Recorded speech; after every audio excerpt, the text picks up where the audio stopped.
Hey everyone, welcome back to another Anime Kingdom review. As you see by the title below, this is on episode 11 of Macross Delta. And this episode, of course, is a follow-up episode to what happened in the last episode with, Messer dying.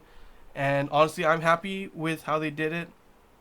I was a little scared that they might just completely rush through it in favor of like a faster pacing, going straight into the action of what's been going on. But instead, they definitely did a good job of pretty much showing this kind of thing for Messer, like having how everyone's their reactions, how they're mourning for him, how they're coping, and how they're pushing forward because of how, what Messer did, how Messer affected each and one of their lives. And it's obviously a good, just overall. I know there's some people that might think we don't need all this touchy kind of stuff, but I honestly think that, like, especially this part was definitely needed to show and show some character development for everyone, like especially like Hayate pushing forward now more because of it. So is Watercure, and overall, pretty much just all of Delta is now being a lot stronger because of what happened with Messer, and they're pushing forward.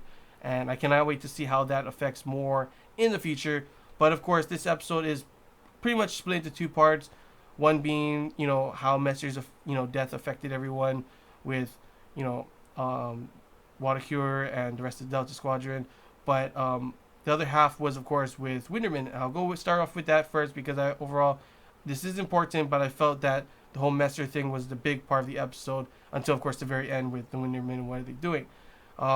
Overall, the Winterman part of this episode was mostly to show that they are no longer. Of course, they've always been on the offensive, but now they're like really pushing forward to just finish this war. They're not going to allow a counterattack on Hines, obviously because of what happened before, and they even showed a little bit on the Watercure side with them doing tests on Freya, talking about what they saw and how someone was in their mind as well. As what Mikumo was saying. So they're saying like Hines was kind of fighting back in a way, kind of thing.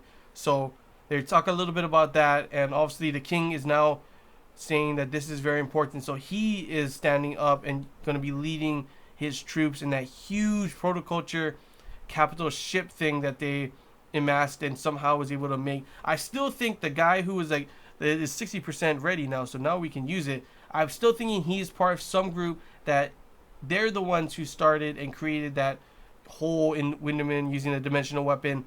Either that or someone behind the scenes of the Winderman is just using that. They did it themselves and are using it as a way to take control of the entire sector, the entire area. Obviously, we did get to see what's it called, them get to figure out what the whole plan is with each of these zones kind of amassing and creating this layer of control for the mind control. And there's only 2 planets left. Obviously, one there you saw at the very end, them attacking, to which they're like Hines is about to use his singing. I'm not too sure how that's gonna help stop all those laser attacks that they've already attacked. So I'm pretty sure they're gonna take some damage, but maybe that protoculture capital ship thing is going to be something pretty crazy with this. Probably going to be like super strong. Can't wait to see how that is. But yeah, overall, probably going to see something with that going on in the next episode, of course. And they're probably going to take over that planet, I'm thinking. And the last one is going to be the one that, everyone's going to have to defend against them. But yeah, overall, we get to see a little bit about, more interaction between Lloyd and Keith. Pretty much their different views on everything. They still want, to make the Winderman nation strong again, but they have their own ways. Obviously, Lloyd does care about Hines, and Keith has his own ambitions, and they're kind of like, saying, obviously, Lloyd is all about this protoculture kind of thing. He thinks this is the way, while Keith doesn't think that. He thinks that, them as Winderman life is already too short and everything. So you see that they have their own disagreements, and I'm pretty sure that somewhere along the way, I still think so, that's going to come up and they're going to end up fighting each other later on. I'm pretty sure the king is also probably going to die. I just feel like he's got to at this point. And I can't wait to see how that affects the rest of the Windermen and how that affects the war overall. But now let's talk about, the whole Messer thing. Pretty much right at the beginning, right when they said that, what's it called, Messer is there, I was like, wait, what?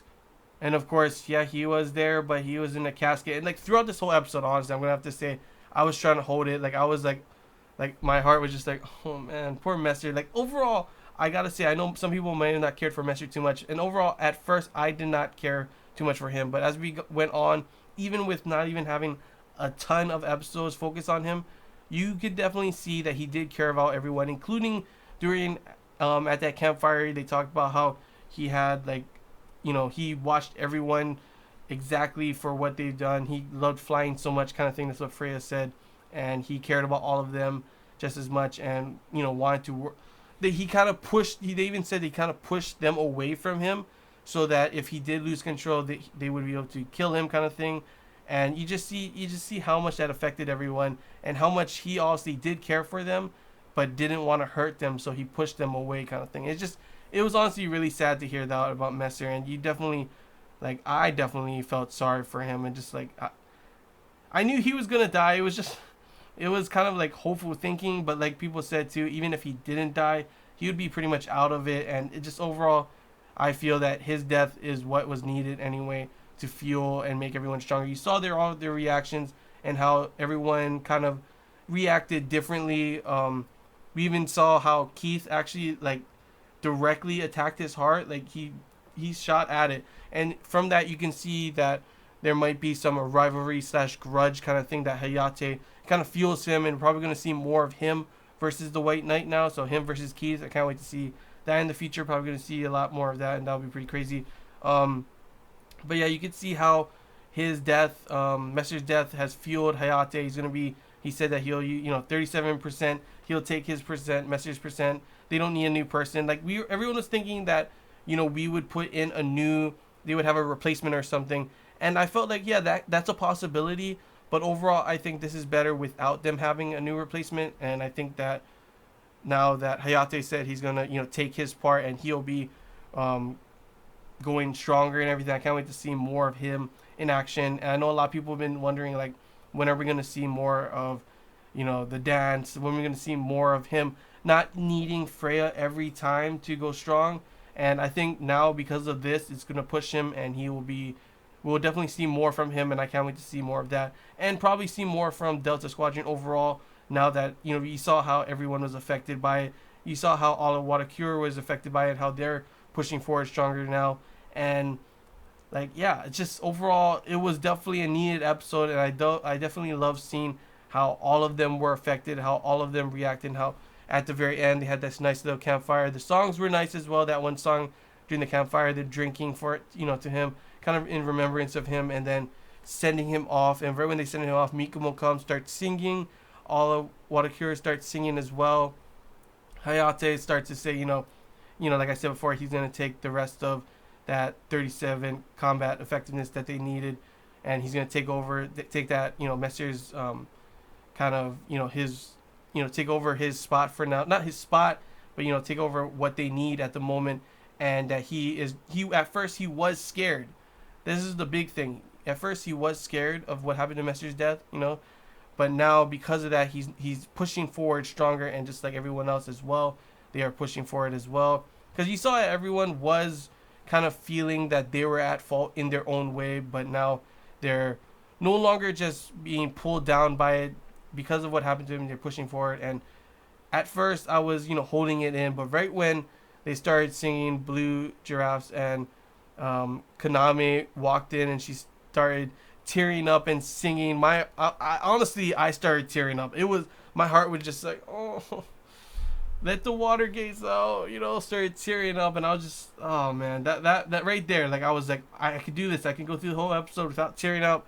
Nope, they go do that to me at the very end. That's what happens. But yeah, overall, honestly, it was definitely a really good episode. Can't wait to see the next episode, obviously, because now we're gonna go straight back into action. Windermen are on the offensive. They're gonna take that planet, probably attack them, and we're just gonna have to wait and see what the rest of Delta Squadron and Watakura are going to do about it, how strong they will be. Probably going to have some pretty intense dogfights, but yeah, overall, I can't wait to see what happens in the future. Will we figure out anything more about, anything behind the scenes with the Windermen, or just anything behind the scenes overall with that whole, something, was that seen in the future, or was that just seeing the whole on the Winderman planet kind of thing?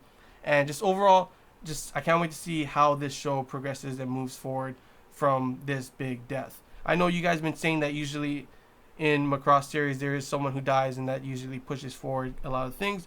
So I'm excited to see what happens from this death and how everyone will push forward from there. But overall, that's all I gotta say, guys. Hope you guys enjoyed Anime Kingdom review. If you have any questions, feel free to comment below. If there's anything I'm missing, you want to talk about, comment below as well.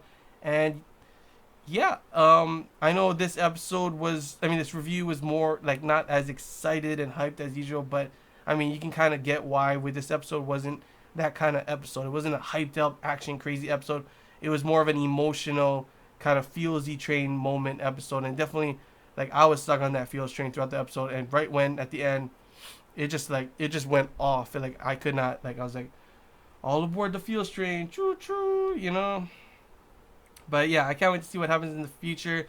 If you guys have any opinions on anything else you guys want to talk about, from what you think is going to go happen in the next episode, or what's going to be like how you felt about this episode overall, feel free to comment below.